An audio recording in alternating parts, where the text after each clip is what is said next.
আবু জাহেলের হত্যার সংবাদ যখন বদর প্রান্তরে ছড়িয়ে পড়ল যে আমাদের নেতা আবু জাহেল আর নাই, উতবা নাই, শাইবা নাই, তখন তাদের অনুসারীরা দিক বেদিক ছুটতে লাগলো, এদিক যায় ওদিক যায়, পালানোর জায়গা খুঁজতে লাগলো।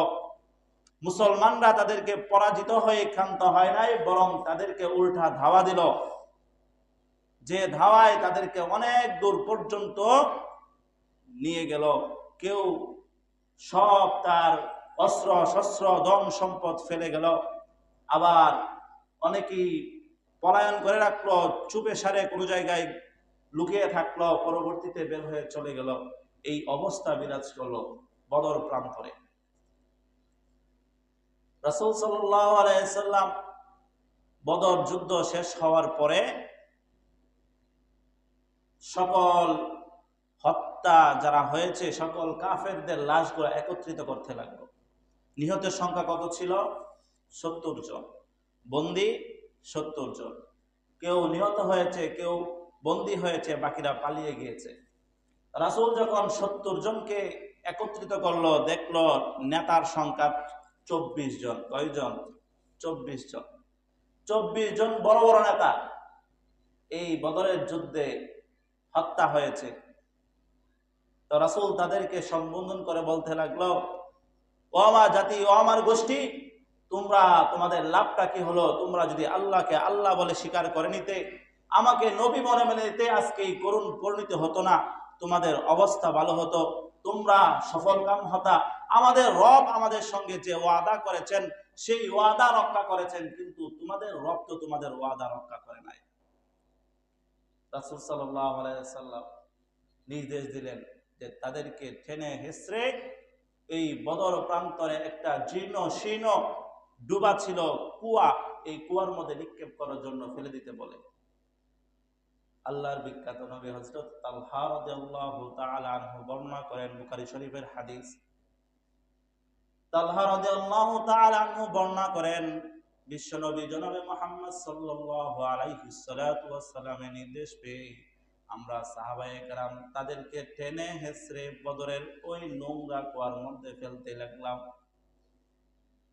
তাদেরকে ফেলা শেষ। যুদ্ধের নিয়ম হচ্ছে যুদ্ধ শেষ হওয়ার পর্যন্ত পরেও মাঠের মধ্যে 3 দিন অবস্থান করা লাগে। কয়দিন? 3 দিন অবস্থান। মানে আমরা বিজয় লাভ করেছি, বিজয় লাভ করার পরে দৌড় দেই নাই, আমরা এখনো অবস্থান আছি, যদি তোমাদের আরো শক্তি সামর্থ্য থাকে আসো খেলে যাও। সেই নিয়ম অনুযায়ী রাসূল 3 দিন পর্যন্ত অবস্থান করতে লাগলেন। 3 দিন অবস্থান করলেন, প্রতিমধ্যেই 3 দিন পর উনি রওনা দিয়ে দিলেন যে মদিনার উদ্দেশ্যে, মদিনায় পৌঁছবেন। মদিনার উদ্দেশ্যে রওনা দেওয়ার পর হঠাৎ ওই কূপের পাশে গিয়ে থমকে দাঁড়িয়ে গেলেন। রাসূল হঠাৎ থমকে দাঁড়িয়ে গেলেন এবং তাদেরকে সম্বোধন করে বলতেছে, মৃত লাশদেরকে সম্বোধন করে বলে, ও অমুকের বেটা অমুক, ও তমুকের বেটা তমুক, তোমাদের তো ওয়াদা তোমরা রক্ষা করতে পারো নাই। তোমাদের যে ওয়াদা ছিল, তোমাদের রব তোমাদের সঙ্গে গাদ্দারি করেছে, আর আমাদের রব আমাদের সঙ্গে যে চুক্তি করেছিল সেই চুক্তি বাস্তবায়ন করেছে বদরের মাধ্যমে। হযরত ওমর রাদিয়াল্লাহু তাআলা আনহু ডাক দিয়ে বলে, ইয়া আল্লাহর রাসূল, কাদের সঙ্গে কথা বলেন?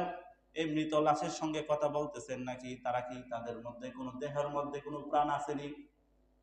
আল্লাহ নবী বলে, ও ওমর শোনো, সেই সত্তার শপথ যে সত্তার হাতে আমার প্রাণ, তোমরা শুনে রাখো, তারা আমার কথা অক্ষরে অক্ষরে শুনতেছে, কিন্তু পার্থক্য তোমরা জবাব দিতে পারছো, তারা জবাব দিতে পারছে না। বুখারী riwayat আছে, তারা শুনতেছে এই কথাগুলা, তাদের যে লানত গুলা করা হচ্ছে তারা অনুধাবন করছে, কিন্তু জবাবটুকু তারা দিতে পারছে না। ওইদিকে মক্কার মুশরিক এবং মুনাফিকের দল, আব্দুল্লাহ ইবনে উবাইয়ের দল মদিনার মধ্যে ঘোষণা করে দিল যে মুসলমানদের পরাজিত হয়েছে। কি? মুসলমানদের পরাজয়। অথচ পরাজয় ছিল না, বিজয়, মুসলমানদের বিজয়। মদিনার মধ্যে একটা বিশৃঙ্খল অবস্থা লাগিয়ে রাখছে মুশরিক আর আব্দুল্লাহ ইবনে উবাই, মুনাফিকদের সবচেয়ে বড় সর্দার আব্দুল্লাহ ইবনে উবাই। এই খবর ছড়ায় দিল যে মুসলমানদের পরাজয় হয়েছে, এমনকি নবী মুহাম্মদের ইন্তিকাল হয়ে গেছে। সাহাবায়ে কেরাম যখন মদিনায় অবস্থানরত, সাহাবায়ে কেরাম হতভম্ব হয়ে গেলেন। যে আমাদের নবী নাকি ইন্তেকাল হয়ে গেছে, দুনিয়া থেকে বিদায় নিয়ে চলে গেছে, এখন আমাদের অবস্থা করুণ হবে। রাসূল আকরাম সাল্লাল্লাহু আলাইহি ওয়াসাল্লাম ইতিমধ্যে দুইজন সুসংবাদ বার্তাবাহক দিয়ে মদিনায় পাঠিয়ে দেয় যে তোমরা যাও মদিনায় মুসলমানদের বিজয় উল্লাস করতে বলো, তাদেরকে বলো যে বিজয় আমাদের হয়েছে। দুইজন সাহাবায়ে কেরাম দ্রুত বেগে ঘোড়া দিয়ে মদিনায় পৌঁছলে সকল সাহাবায়ে কেরাম তাদেরকে ঘিরে ধরছে যে বলো রাসূল নাকি ইন্তেকাল হয়ে গেছে। তারা সুসংবাদ দিল না না না, মুসলমানদের বিজয় হয়েছে। যখন শুনলো মুসলমানদের বিজয়, মক্কার পুরা অলিতে গলিতে একটা আওয়াজ হলো, নারে তাকবীর, আল্লাহু আকবার। এটা জঙ্গিবাদী তাকবীর না, এটা রাসূলের জমানা থেকে সাহাবায়ে কেরাম থেকে বুখারী শরীফের রওয়ায়াতে আসছে। সাহাবায়ে কেরাম সবাই এক যুগে নারে তাকবীর বলল, আল্লাহু আকবারের তাকবীর ধ্বনি দিল। মক্কা মদিনার অলিতে গলিতে এই আওয়াজ পৌঁছে গেল। রাসূল সাল্লাল্লাহু আলাইহি ওয়াসাল্লাম মদিনায় অভিমুখে সবাই সংবর্ধনা দেওয়ার জন্য রাসূলের কাছে এগিয়ে আসলেন। সবাই রাসূলকে ফুলের মালা পরায়, অভ্যর্থনা জানায়, স্বাগতম জানায়। রাসূল সাল্লাল্লাহু আলাইহি ওয়াসাল্লাম তাদের মধ্যে গনিমতের মাল বন্টন করে দিতে লাগলেন। গনিমতের মাল বলা হয় যুদ্ধলব্য সম্পদ, অর্থাৎ যে দলের সাথে যুদ্ধ করা হয় এই দল যে জিনিসপত্র ফেলে যায়, যে সম্পদ ফেলে যায়, এগুলো হচ্ছে গনিমতের মাল। এইগুলা মুসলমানদের যে ব্যবহার করা বৈধ। এখন গনিমতের মাল নিয়ে তিন পক্ষ দাঁড়িয়ে গেল। ইসলামের ক্ষেত্রে তো এই বদরের যুদ্ধই সর্বপ্রথম, ইতিপূর্বে যুদ্ধ ছিল না। তো মুসলমানরা পরিপূর্ণ এই গনিমতের মাল নিয়ে মাসআলা জানে না, যার কারণে তিন দল হয়ে গেল। এক দল ছিল যুদ্ধের ময়দানে, যারা মক্কাবাসীকে ধাওয়া দিয়েছিল, দৌড়ায় লয়ে গেছে দূর পর্যন্ত। এখন তারা যে দৌড় দিছে জিনিসপত্র ফলাইয়া, আরেক দল সাহাবী ওই সম্পদগুলা কুড়াইছে। আরেক দল সাহাবী ছিল যারা রাসূলকে গার্ড দিয়ে রেখেছিল যে রাসূলের কোনো ক্ষতি হয়ে যায় কিনা, রাসূলের আশেপাশে ছিল, তারা রাসূলের খেদমতে নিয়োজিত ছিল। এই তিন দল হয়ে গেল। তো তিন দল গনিমতের দাবি করতে লাগলো। যারা গনিমত কুড়াইছে এরা মনে করতেছে আমরা যে যা পাইছি এটা তার, অন্যরা এটার মধ্যে অংশীদার হবে না। আবার যারা দৌড়ানি দিছিল এরা বলছে না, এই বিজয়ের তো আমরা হচ্ছে অগ্রগামী, কারণ আমরা তাদেরকে দৌড়ানি দিছি, তারা ফালায় গেছে, এই মালের এই মালিক হচ্ছে আমি। আবার ওইদিকে তারা দাবি করছে আমরা রবিকে হেফাজত করছিলাম, তাহলে আমরাও তো দাবি রাখি, এর মধ্যে আমাদের অংশ থাকবে। তাদের মধ্যে তিন দল হয়ে বিভক্ত হয়ে গেল। আল্লাহ রাব্বুল আলামিন এই তিন দলের মধ্যে সরাসরি আয়াত নাজিল করে ঘোষণা দিয়ে দেয় যে এই গনিমতের মাল কারো নয়, এই গনিমতের মাল আল্লাহ এবং রাসূল সাল্লাল্লাহু আলাইহি ওয়াসাল্লাম। আল্লাহ রাব্বুল আলামিন সূরা আনফালের মধ্যে আয়াত নাজিল করে দেয়, ইয়াসআলুনাকা আনিল আনফাল,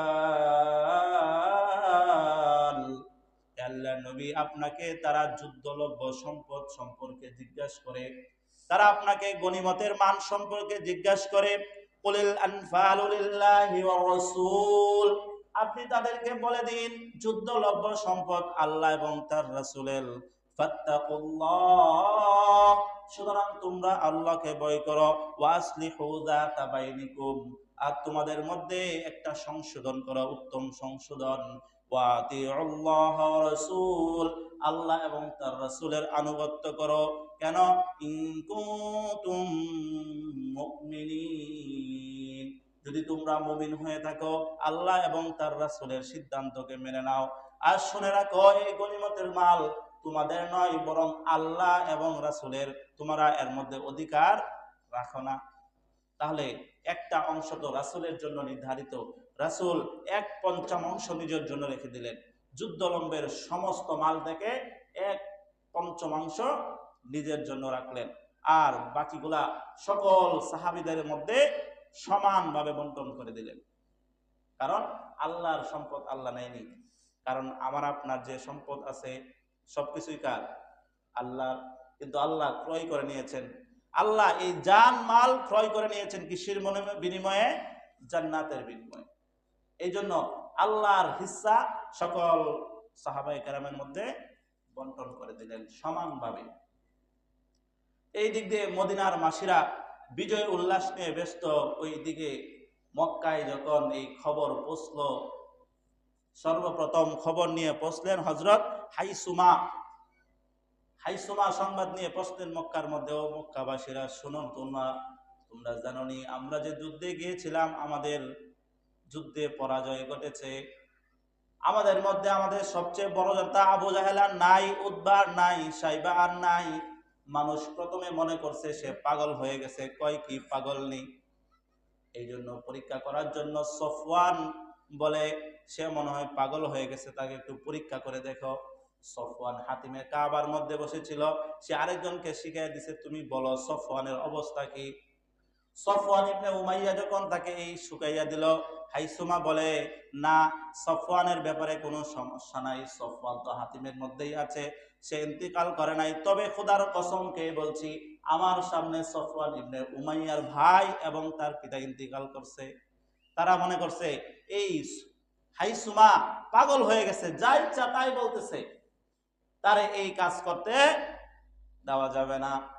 তখন তাকে পরীক্ষা করে দেখে তার মাথা ঠিক আছে নাকি অবস্থা খারাপ। এই সংবাদ যখন মক্কার মধ্যে তাদের লাঞ্ছনাকর হারের একটা পরাজয়ের গ্লানি মাথায় নিয়ে তারা ঢুকতেছিল, কেউ কোনো কথা কয় না, নিশ্চুপ নিস্তব্ধ, কেউ কোনো কথা বলে না। এই দিক দিয়ে আবুল আহাব যায় নাই, আবুল আহাব মক্কার মধ্যে যায় নাই। সে যখন শুনছে মক্কাদের পরাজয় হয়েছে, সে তখন অনেকে নিজের মধ্যে লজ্জাবোধ কাজ করে, কোনো জায়গায় মুখ দেখাইতে পারে না, যায় না।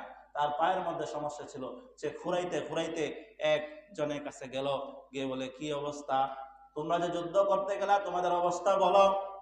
বলতেছে, ও আবুল আহাব শোনো, আমরা তো যুদ্ধে করতে গেলাম, আমাদের সাথীদের আমাদের কোনো দোষ ছিল না। কারণ হচ্ছে আমরা যখন যুদ্ধ করতে যাই তখন দেখি সারি সারি কেমন যেন এমন ঘোড়া যাদের উপর সহারা হয়ে আছে, আসমান থেকে জমিন পর্যন্ত তাদের পরিধি, তাদের সামনে আমরা টিকতে পারি না, যেদিকে আগায় তারা আমাদেরকে ভূপাতিত করে দেয়। এই অবস্থা, যে প্রত্যেকে যে কি আসলো আমরা কিচ্ছু বুঝি না। উপর থেকে আসমান থেকে জমিন পর্যন্ত কি যেন একটা আবরণ দেখতে পাই, ঘোড়া দেখতে পাই, এবং তাদের উপর কি যেন সওয়ার হয়ে আছে। আমরা সামনে এগোতে চাইলেই তারা আমাদের উপর আক্রমণ করে, আমাদের কিছুই করার ছিল না। আমরা অনেক চেষ্টা করার পরও আমরা সফলতা অর্জন করতে পারি নাই। হযরত আব্বাস রাদিয়াল্লাহু তাআলা আনহুর গোলাম, সে পাশে এই কথা শুনতেছিল, সে চিল্লান দিয়ে বলে উঠলো, চিৎকার দিয়ে বলে উঠলো, আমি আল্লাহর শপথ দিয়ে বলি, এই সকল ছিল ফেরেশতা। কে ছিল? ফেরেশতা। আবুল আহাবের মাথা গরম, তুই বাবার নাক গলাস কে? মুসলমান। ওই গোলাম কি? মুসলমান। কিন্তু গোলামের তো তেমন সামর্থ্য নাই, সে একটা ইমানের জোশে আওয়াজ দিয়ে ফেলছে যে এটা ফেরেশতা ছিল। আবুল আহাবের অন্তর তো এমনি ফাইটা গেল, কিরে আমরা নিজেরা নিজেরা কথা কই, এর মধ্যে তুই নাক গলাস? হ্যাঁ, এটা ফেরেশতা ছিল। এই বলে দিল একটা থাপ্পড়। কি দিল? একটা থাপ্পড়। একটা দস্তা দস্তি অবস্থা তার সাথে লেগে গেল। কিন্তু ওই সাহাবী তাকে এমন বদদুয়া দিল, যার কারণে আবুল আহাবের শরীরে এমন পচা রোগ ধরছে, যে পচা রোগের কারণে তাকে মক্কাবাসীরা তাকে মক্কায় জায়গা দেয় নাই, সন্তানরা তাকে জায়গায় দেয় নাই ঘরের মধ্যে, বিবি তার কাছে যেত না। এরকম লাঞ্ছনাকর অবস্থার মধ্য দিয়ে কিছুদিন পর আবুল আহাবের ইন্তেকাল হয়, এই মুসলমানকে অপদস্থ অপমান করার জন্য। এইভাবে চলতেছিল। যখন তারা আবার মক্কার মধ্যে তাদের পরাজয়ের গ্লানি কাউরে শোনাতে চায় না, জানাইতে চায় না, একটা যে শরম, যে আমরা এত সংখ্যক মানুষ, 1000 মানুষ এই 313 জনের কাছে হেরে আসলাম, এই মুখ আবার দেখাই কিভাবে? এই মুখ দেখানো আর যাবে না। এই জন্য মক্কার মধ্যে নিয়ম করে দিল, শোনো শোনো, যাদের আত্মীয় স্বজন নিহত হয়ে গেছে তারা কিন্তু শোক প্রকাশ করতে পারবা না, কান্নাকাটি করতে পারবা না, মানুষ যেন না বুঝে। কারণ তুমি যখন কান্নাকাটি করবা, মানুষ মনে করবে যে আমরা মুসলমানের কাছে দরাস হয়ে আর পারছি না, এই জন্য শোক প্রকাশ করা যাবে না। সাবধান, কেউ কান্নাকাটি করতে পারবে না। একজনের 3 সন্তান নিহত হয়ে যায় বদরের যুদ্ধে। সে একটু সুযোগ খুঁজতেছিল যে কোন সময় একটু কাঁদতে পারি, যে মানুষ না দেখে আর মনের বেতানোগুলা একটু দূর হয়। এই জন্য হঠাৎ করে এক সময় ঘরের আশেপাশে আওয়াজ হচ্ছে, এক মহিলা কান্নাকাটি করছে, দৌড়ে আসলো, এসে বলে, তোমার কি সমস্যা? মক্কায় কি অনুমতি হয়েছে যে কান্নাকাটি করার? কতটা হিংস্র ছিল সে দেখেন। কান্নাকাটি করা যাবে না, যদি কান্নাকাটি করো তোমার বিচার হবে। সে আশ্বাস পেল, মনে হয় মক্কার মধ্যে যে এটা নিয়ম করা হয়েছে, এখন সুখ প্রকাশ করা যাবে, আমার সন্তানের জন্য আমি কান্না করতে পারবো। সে আসলো, মহিলাকে জিজ্ঞাসা করে, তোমার সন্তান কি বদরে নিহত হয়েছে যার কারণে তুমি কাঁদতেছ? তখন বলে, না না, আমার সন্তান মক্কায় নিহত হয় নাই, আমার একটা উট মারা গেছে, এই জন্য কান্দি। তখন ওই আফসোস করে বলে, হায় হায়, তোমার উট মারা গেল, তুমি তোমার সুখ প্রকাশ করতে পারো, কিন্তু আমার তিন সন্তান বদরের যুদ্ধে নিহত হয়ে গেল, কিন্তু আমি ক্রন্দন করে যে মনের মধ্যে প্রশান্তি আসবে এটা আমি পারতেছি না। এই অবস্থা, জাহিলাতের এই অবস্থা পর্যন্ত তারা পৌঁছে গেছিল। এই বর্বর দল তারা এই পর্যন্ত পৌঁছতে পৌঁছতে তারা তাদের মধ্যে একটা খুব ভাব আসতেছিল যে এর প্রতিশোধ মুসলমানদের থেকে নিতে হবে। ভিতরের মধ্যে যখন চাপা দিয়ে থাকে, ওই জিনিসটা যখন প্রকাশ পায় তখন ভয়ঙ্কর ভাবে প্রকাশ পায়। তারা অন্তরে যত ঘৃণা জমাতে লাগলো, প্রকাশ করছে না, অন্তরের মধ্যে সবাই ক্ষোভ যে আমাদের পরিবার থেকে যারা চলে গেছে তাদেরকে আমরা দেখে নেব এবং সব কিছু আমরা এক সময় তাদের সুদে আসলে আমরা এই কাজটা করে নেব। ওই দিক দিয়ে 70 জন বন্দী মনে ছিল নি? কয়জন বন্দী? 70 জন। 70 জনকে হাত করা পরে নবী সাল্লাল্লাহু আলাইহি ওয়াসাল্লাম মদিনায় নিয়ে গেছেন। মদিনায় নেওয়ার পর দেখেন মুসলমানদের আচরণ কেমন হয়, যুদ্ধবন্দীর সাথে কিরকম আচরণ করা লাগে। রাসূল তাদেরকে, সাহাবীদেরকে নির্দেশ দিলেন, তোমরা তার সাথে কেউ কোনো খারাপ ব্যবহার করো না। মুসলমানদের তো জেলখানা ছিল না, তাদেরকে রাখবে কোথায়? প্রত্যেককেই একজন একজন করে ভাগ করে দেওয়া হলো যে তুমি তাকে নাও, তার দেখাশোনা করো, তুমি তাকে নিয়ে যাও, তুমি তার দেখাশোনা করো। এইভাবে রাসূল আকরাম সাল্লাল্লাহু আলাইহি ওয়াসাল্লাম বন্টন করে দিলেন যে তোমাদের মধ্যে বন্টন করে দিলাম, সাবধান, কারো জন্য কোনো কষ্ট না হয়। বর্ণনায় পাওয়া যায় সাহাবীরা নিজেরা খেজুর খেত আর তাদেরকে রুটি খাওয়াইতো, নিজেরা কম দামি খাবার খাইতো আর বন্দীদেরকে ভালো খাবার খাওয়াইতো। এখন তো রুটিও আবার ভালো খাবার খেজুরের থেকে, এটা অবস্থা ভেদে হয়ে থাকে। আমাদের দেশে রুটি নিম্নমানের খাবার, খেজুর ভালো মানের খাবার, কিন্তু তাদের ফসল কি? খেজুর। তাদের কাছে রুটিটা বেশি মূল্যবান খেজুরের তুলনায় তৎকালীন সময়, এখনের অবস্থা জানি না। তো তারা নিম্নমানের খেজুর খেত, তাদেরকে রুটি খাওয়াতো কষ্ট করে। এভাবে চলতেছিল বন্দি। এভাবে রাসূল সবাই সাহাবীদেরকে নিয়ে পরামর্শ বসলেন যে আমার সাহাবীরা, এই যে বন্দি করে আসলাম, তাদের শাস্তি কি হতে পারে? তাদের শাস্তি কি হতে পারে? তাদেরকে আমরা কি হত্যা করব, নাকি তাদেরকে আমরা মুক্তিপণ নিয়ে টাকা পয়সা নিয়ে ছেড়ে দেব? তো এইভাবে এক এক করে পরামর্শ দিচ্ছিলেন। আবু বকর বলে, আল্লাহ রাসূল, আপনি তাদেরকে হত্যা করিয়েন না, বরং তাদের থেকে মুক্তিপণ নেন, তাদের থেকে মুক্তিপণ নিয়ে তাদেরকে ছেড়ে দেন। এর দ্বারা মুসলমানদের ফায়দা হবে, এটা হচ্ছে অর্থনৈতিক ফায়দা। আর পরবর্তীতে এই বন্দিরা যদি আমাদের আচরণ দেখে, আমাদের সৌন্দর্য দেখে মুসলমান হয়ে যায়, তাহলে তাদের জান্নাত লাভ করার একটা উসিলা হবে। আবু বকর পরামর্শ দিলেন তাদের থেকে মুক্তিপণ নেওয়া হোক। মুক্তিপণ নিয়ে আমরা যেহেতু মাত্র একটা দেশ শুরু করলাম, ইসলামী ভূখণ্ড আমরা আস্তে আস্তে পরিধি বাড়াচ্ছি, আমাদের অর্থনৈতিক অবস্থা ভালো হওয়ার দরকার আছে, এবং তাদেরকে একটা সুযোগ দিলাম, পরবর্তীতে হয়তো তারা মুসলমান হতে পারে। এই জন্য তাদের থেকে মুনাফা নিয়ে, তাদেরকে টাকা পয়সা নিয়ে ছেড়ে দেওয়ার সিদ্ধান্ত গ্রহণ করা হয়। এটা হলো 4000 দিরহাম। কয় হাজার দিরহাম? 4000 দিরহাম। হযরত ওমর প্রস্তাব দিল, ইয়া রাসূলুল্লাহ, এই কাজ করা যাবে না, আমি এই পক্ষে না, তাদেরকে মুক্তি দিয়ে দেব। আমার কথা হচ্ছে, আমার যে আত্মীয় স্বজন আছে আমার কাছে পাঠিয়ে দেন, তাদের গাড় গুলা আমি গর্দান থেকে আলাদা করে দেব, তাদের মাথাগুলো আমি আর তাদের গর্দানে রাখবো না।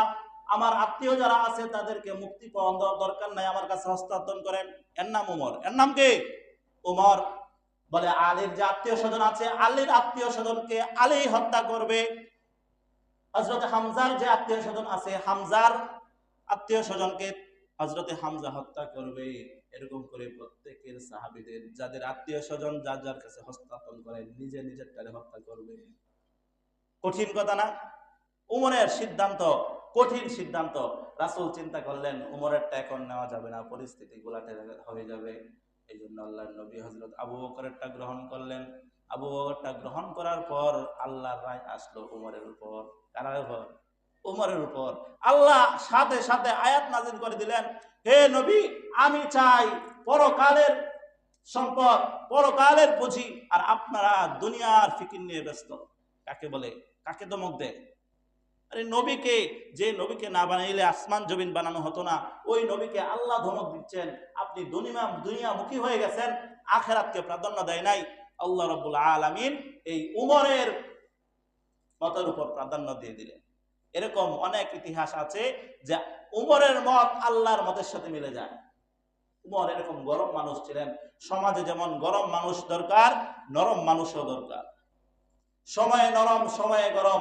আবার সেই উমরই এমন নরম যে রাতে শুয়ে শুয়ে কান্না করতো যখন খেলাফতের দায়িত্ব আসলো। হায় হায়, এই উমরকে যদি জিজ্ঞাসা করা হয় তার সময়ে তারা তাদের প্রজাদের কতটুকু খবর নিয়েছে, তার সময়ে তাদের কি অবস্থা ছিল, উমরকে যদি জিজ্ঞাসা করা হয় এই উমর কি জবাব দিবে? সময়ে নরম, সময়ে গরমের দরকার আছে না নাই? আছে। এই জন্য ইসলামের মধ্যে দায়ী যারা আছেন তারাও কয়েক ক্রমে বিভক্ত। অনেকে দেখবেন নরম আর নরম, আসমান উপরের কথা কয় আর জমিনের নিচের কথা কয়। এগুলো দরকার আছে না নাই? আছে, অনেক প্রয়োজন এগুলা। নরম দিলে সুন্দর করে মানুষকে উপস্থাপন করে। আবার কিছু বীর মুজাহিদ আছেন যারা এই দিনকে প্রতিষ্ঠা করার জন্য বলিষ্ঠ কণ্ঠে দিনের দাওয়াত দিয়ে যাচ্ছেন। আছে না? দুই দলে দরকার আছে, গরমও দরকার আছে, নরমও দরকার আছে। রাসূল সাল্লাল্লাহু আলাইহি ওয়াসাল্লামও নরম আবার গরম দুইটাই অবস্থা ছিল। রাসূল যখন কথা বলতেন, ভাষণ দিতেন, খুতবা দিতেন, নরম কথা কম কইতেন, গরম কথা বেশি কইতেন। বর্ণনায় পাওয়া যায় রাসূলের চোখ মুখ লাল হয়ে যেত কথা বলার সময়।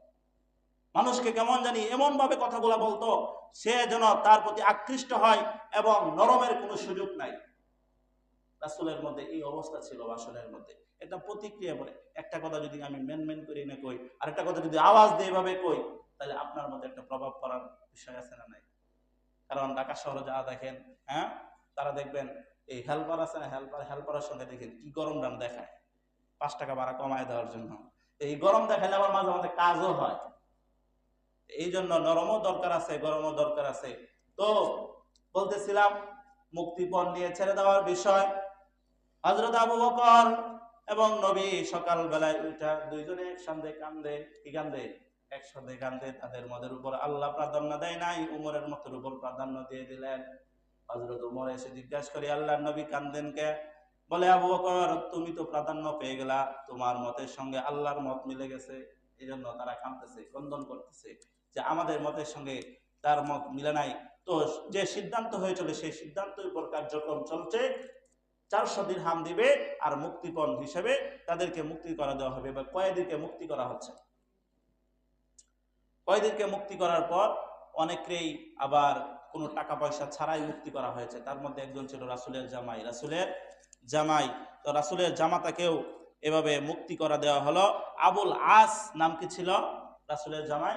আবুল আস হযরতে জয়নব রাদিয়াল্লাহু তাআলা আনহুর স্বামী, তখন মুসলমান হয় নাই, তাদেরকে আটকায় রাখছে। তো মদিনার মধ্যে শিক্ষার হার কম ছিল, যার ফলে অনেককে এই অফার করা হয়েছে, তুমি 10 জন শিশুকে শিক্ষা দীক্ষা দিবা, তাদেরকে শিক্ষিত বানাইবা, আর শিক্ষিত বানানোর পরে তোমাদেরকে মুক্তি দেওয়া হবে, টাকা দেওয়া লাগবে না। এইভাবে আস্তে আস্তে মুক্তি করা লাগলো। যখন আবুল আস এর পালা আসলো, তখন জয়নাব তার স্বামীর ভালোবাসায়, স্বামীর মহাব্বতে মুক্তিপণ হিসাবে একটা হার পাঠাইছে। কি? গলার হার। যখন দেখলো বাইতুল মালে একটা হার জমা হলো, আল্লাহর নবী বলে, এই হার কোত্থেকে আসলো, কে দিল? বলে, জয়নাব তার স্বামীকে আবুল আসওয়াদকে মুক্তি করার জন্য এই হার প্রেরণ করছে, সেজন্য তার স্বামীর মুক্তিপণ হিসাবে। রাসূল এই হার দেখে চোখ থেকে পানি ছেড়ে বলে, আমি একটা তোমাদের সাথে আবদার রাখতে চাই, মানবা কিনা? নবী বলেন, আমি তোমাদেরকে তো কাছে একটা আবদার রাখতে চাই, তোমরা মানবা কিনা? সাহাবায়ে কেরাম বলেন ইয়া রাসূলুল্লাহ, কি আবদার? আল্লাহ নবী বলেন, এই আবুল আসকে তোমরা ফ্রিতে মুক্তি করে দাও, কারণ যে হার নিয়ে আসছে এই হারটা দেখে আমার বড় পুরনো স্মৃতি মনে হয়ে গেছে। এই হারটা ছিল আমার প্রিয়তমা হযরতে খাদিজা রাদিয়াল্লাহু তাআলা আনহার, বড় মহব্বত ছিল এই হারের প্রতি। জয়নাবকে যখন বিবাহ দেয় তখন উপহার হিসেবে হারটা দিয়েছিল জয়নাবকে। আজকে তার স্বামীর ভালোবাসায় সেই হারটা বিসর্জন দিয়ে দিছে। কিন্তু আমার স্ত্রীর এই সর্বশেষ যে একটা স্মৃতি, এটা আমি রেখে দিতে চাই। সাহাবায়ে কেরাম সবাই পরামর্শ, ইয়া রাসূলুল্লাহ, আপনি যেভাবে ভালো মনে করেন সেভাবে করেন, আমাদের কোনো আফসোস নাই। রাসূল সেই হার রাখলেন এবং আবুল আসওয়াদকে মুক্তি দিলেন এই শর্তে যে জয়নাবকে মদিনায় ফিরিয়ে দিতে হবে, জয়নাবকে মদিনায় ফিরিয়ে দিতে হবে। জয়নাবকে